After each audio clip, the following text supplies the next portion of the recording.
ஒவ்வொருத்தருடைய வாழ்க்கையிலும் நாம் இப்படிப்பட்ட சடுதியான ஆபத்துகளை சந்திக்க வேண்டியதாக இருக்கிறது.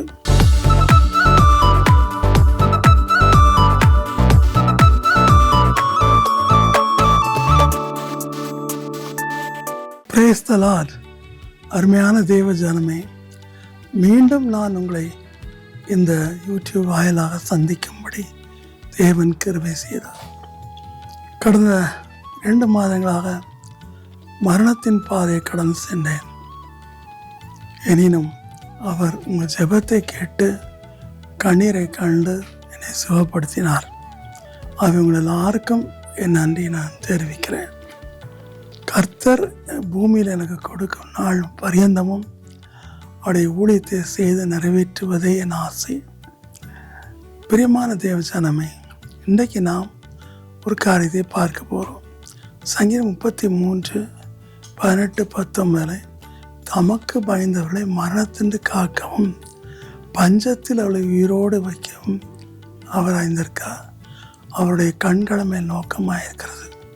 இன்றைக்கி நம்ம தமிழ்நாட்டில் பயங்கரமாக ஒவ்வொன்றுக்கும் விலைவாசி தான் பார்க்குறோம். மழை சரியான நேரத்தில் பெய்யாதனால எங்கும் பஞ்சம் இருக்கிறதையும் நம்ம பார்க்குறோம். இந்த பஞ்சங்கள் இன்றைக்கி மட்டும் இல்லை, கடைசி காலில் அவர் அதிகரிக்கணும் ஆண்டு சொன்னார் மொத்தம் 24,000. ஆனால் பைபிளை ஃபுல்லாக நீங்கள் தரவா படிச்சிங்கன்னா ஆபிரகாம் காலத்துலேயும் பஞ்சம் வந்துச்சு. அது 12:10. ஈசா காலத்துலேயும் பஞ்சம் வந்துச்சு. அது 26:1-2.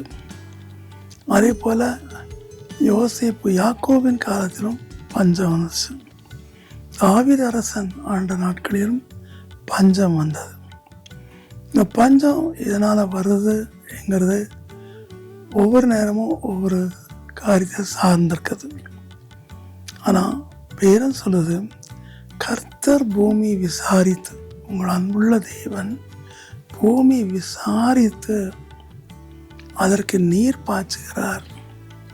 வரப்பில் எடுத்து அதில் தண்ணீரை இறைக்கிறார். அவருடைய தேவ நதியினால் பூமி உள்ள ஆறுகள், குண்டுகளில் பெரிய பெரிய நதிகள் எல்லாம் வந்திருக்கிறது நாம் பார்க்கிறோம். ஆம், மனிதனை சந்தோஷப்படுத்த, அவன் வளர்ச்சியடைய கர்த்தர் மனிதனுக்கு நல்ல ஒரு தருணத்தை கொடுத்தார். சங்கீதம் 105 நாம் பார்க்கும்போது அவர் மனிதனுக்கு ஆகாரத்தை கொடுக்கும்படி தானியத்தை கட்டளையிடுகிறார், மழையை கட்டளையிடுகிறார். எனக்கு அன்பான தேவ ஜனமே, இன்றைக்கு ஒவ்வொரு விதத்திலும் விலைவாசிகள் உயர்வதை பார்க்கும்போது நம்முடைய ஃப்யூச்சர் எப்படி இருக்கும் நமக்கே தெரியாது. கவலையாக தான் இருக்கிறோம் இல்லையா? அன்றைக்கு கூட ஒரு சொன்னார், ஐயா அரிசி விலை இவ்வளோ கூடிட்டு அப்படின்னார். இப்படி ஒவ்வொருவரும் ஒவ்வொரு காரியத்தை சொல்கிறாங்க. ஏன்னா மழை இல்லை, தகுந்த நேரத்தில் மழை இல்லை. மழையை கண்ட்ரோலில் வச்சுருக்க தேவாதி தேவன். அதை நீங்கள் மழைத்தாழ்ச்சியை குறித்த அந்த தரிசனத்தில் நீங்கள் பார்ப்பீங்க. அட் த சேம் டைம் கர்த்தர் அந்த பஞ்ச காலத்திலும் தம்முடைய ஊழியர்களையும் தமக்கு பயந்தவர்களையும் காப்பாற்ற வல்லவராக இருக்கிறார். இதன் முடிவில் நான் மழை காய்ச்சி பண்ணுவேன். ஆனால் விவசாயிகளை பொறுத்தவரையில் குறும்பயிர் நடுகிற நாற்றுகளுக்கு அந்த மழை உதவாதுன்னு சொல்லிட்டாங்க. எனினும் கர்த்தர் இயற்கையை தம்முடைய கரத்தில் வைத்திருக்கிறார். நிச்சயமாக அவர்கள் வயல் நிலங்களையும் நிச்சயமாக தோட்டங்களையும் எல்லாவற்றையும் தண்ணீர் பாய்ச்சி உரம் போட்டு ஆசீர்வதிப்பார். சோர்ந்து பாருங்கள், கர்த்தர் எப்பொழுதும் பெருக்கத்தை விரும்புகிறவர். ஆகவே தான் பஞ்ச காலத்திலும் ஈசாக்கு 100 மடங்கு பலனை பெற்றார். 100 மடங்கு. Can imagine? 100 மடங்கு பலனை பெற்றார். அதுபோல தான் ஒவ்வொருத்தருடைய வாழ்க்கையிலும் நாம் இப்படிப்பட்ட சடுதியான ஆபத்துகளை சந்திக்க வேண்டியதாக இருக்கிறது. ஒரு சமயத்தில் அமெரிக்காவில் ஒரு இடத்துல பல 1000 ஏக்கர்கள் மழை தாழ்ச்சினால் வறண்டு பயிரெல்லாம் நாசமாகி அந்த இடத்தை விட்டே மக்கள் போய்விட்டார்கள். அந்த நேரத்தில் ஒரே ஒருவர் கேட்கன்னு சொல்கிறவர் அங்கே இருந்தார். அவர் பெரிய பணக்காரர் அல்ல. எனினும் எப்படியும் கர்த்தர் தனக்கு அதிசயம் செய்வார் என்று நினைத்திருந்தார். அதன்படி பிரசங்கியார் D.L. மூடியினுடைய பிரசங்கத்தை கேட்க சென்றார்.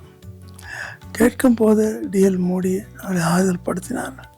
அவருடைய மகன் கிரேக்கர் ஓர்ஸை கண்டுபிடிச்ச கிரேக்கரையும், நீங்கள் அப்பாவை கூட்டிக் கொண்டு மலை அடிவாரத்துக்கு கொண்டு போங்கள், அந்த காற்று நல்லது என சொன்னார்கள். அதன்படி அவர்கள் போனார்கள். போன பிற்பாடு வந்து பார்க்கும்போது அவருக்கு இருந்தது 200 100 300 ஏக்கர். ஆனால் 5000 ஏக்கருக்கு மேலே அவர் பக்கத்தில் மிகுந்த குறைந்த விலையிலே கிடைத்துவிட்டு D.L. மூடி அந்த மைதானத்தில் முழந்தால் படிட்டு செபிக்கும் போது அங்கே இருக்க வேண்டிய எல்லா நீரூற்றுகளும் வர ஆரம்பித்தது. ஆகவே அவர் சேமித்து வைத்த நெற்பயிர் விளைநிலத்திற்காக வைத்த கோதுமை பயிர்கள் அங்கே பயிரிட முடிந்தது. ஆம், தேவன் தமக்கு பயந்தவர்களை மரணத்தின்று காப்பார், பஞ்சத்தின்றும் காப்பார். கொடிய பஞ்சம் சமாரியாவில் ஏற்படும் போது சாரிபாத்தில் ஏற்படும் போது, இஸ்ரவேலில் 3.5 வருஷம் கடும் பஞ்சம் ஏற்படும் போது கர்த்தர் அங்கே ஒரு ஏழை விதவை, சாரிபாத் வந்த ஏழை விதவை கடைசி உணவுக்கு என்று ஒரு கைப்பிடி மாவு வைத்து கொண்டிருந்த ஏழையை ஆசீர்வதிக்கிறார். உன்னுடைய பானையில் மா குறைவதில்லை என்று சொல்கிறார்.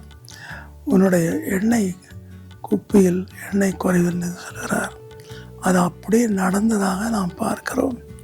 இன்றும் கூட அருமையான விவசாய பெருமக்களே, சோர்ந்து பாருங்கள். கர்த்தர் நிச்சயமாய் உங்கள் ஜெபத்தை, நம் ஜெபத்தையும் கண்டிப்பாக கேட்பார். நான் சிறுவராக இருக்கும்போது பஞ்சம் வந்தது உண்டு. அப்பொழுதெல்லாம் நம்முடைய ஸ்தாபனத்தில் 70 ஏக்கருக்கு மேல் நம்முடைய ஸ்தாபனத்தில் சொந்தமாக இருந்தபடினாலே அரிசி மற்றதுக்கு எந்த பிரச்சனையும் இல்லாமல் இருக்கும். ஆனால் பஞ்ச காலத்தில் விலைக்கு வாங்க வேண்டியதாயிடுச்சு. எனினும் கர்த்தர் தம்முடைய கிருபையினால் பூமியை மீண்டும் சரி செய்து மழையை கட்டளையிட்டார். பாலடைந்த இடங்களெல்லாம் எல்லா இடங்களிலும் பயிர் நிலங்களாக மாறியதை பார்க்கிறோம். அவ்வானத்துக்கும் பூமிக்கும் ஆண்டவராகிய சர்வ வல்லமையுள்ள தேவனை நாம் நோக்கி கூப்பிடுவோம். இந்த பஞ்சங்கள், பசிகள், தாகம் தீரும். நிச்சயமாக அவர் உங்கள் வயல்களை ஆசீர்வதிப்பார், உங்கள் தோட்டங்களையும் ஆசீர்வதிப்பார். அன்பின் தேவனே, இந்த செய்தியை கேட்கிற ஒவ்வொரு ஆசீர்வதியும் தேவனை, உம்மால் சகலமும் கூடும். நமது நாட்டிலே சில இடங்களில் பயங்கர வெள்ளம். ஆனால் மழை தேவையாக இருக்கிற இடத்துல மழை பெய்யாமல் பொய்த்து விடுகிறதை நாம் பார்க்கிறோம். இயற்கைகளை உம்மிடத்தில் வைத்திருக்கிறவரே, இயற்கைக்கும் அப்பாற்பட்ட சக்தியுடையவரே, மேகங்களுக்கு கட்டளையிட்டு இந்த இடத்தில் போய் நீ பெய் என்று சொல்கிறவரே, மனம் இறங்கி தமிழ்நாட்டில் எல்லா பஞ்சங்களையும் நீக்கி போடும்.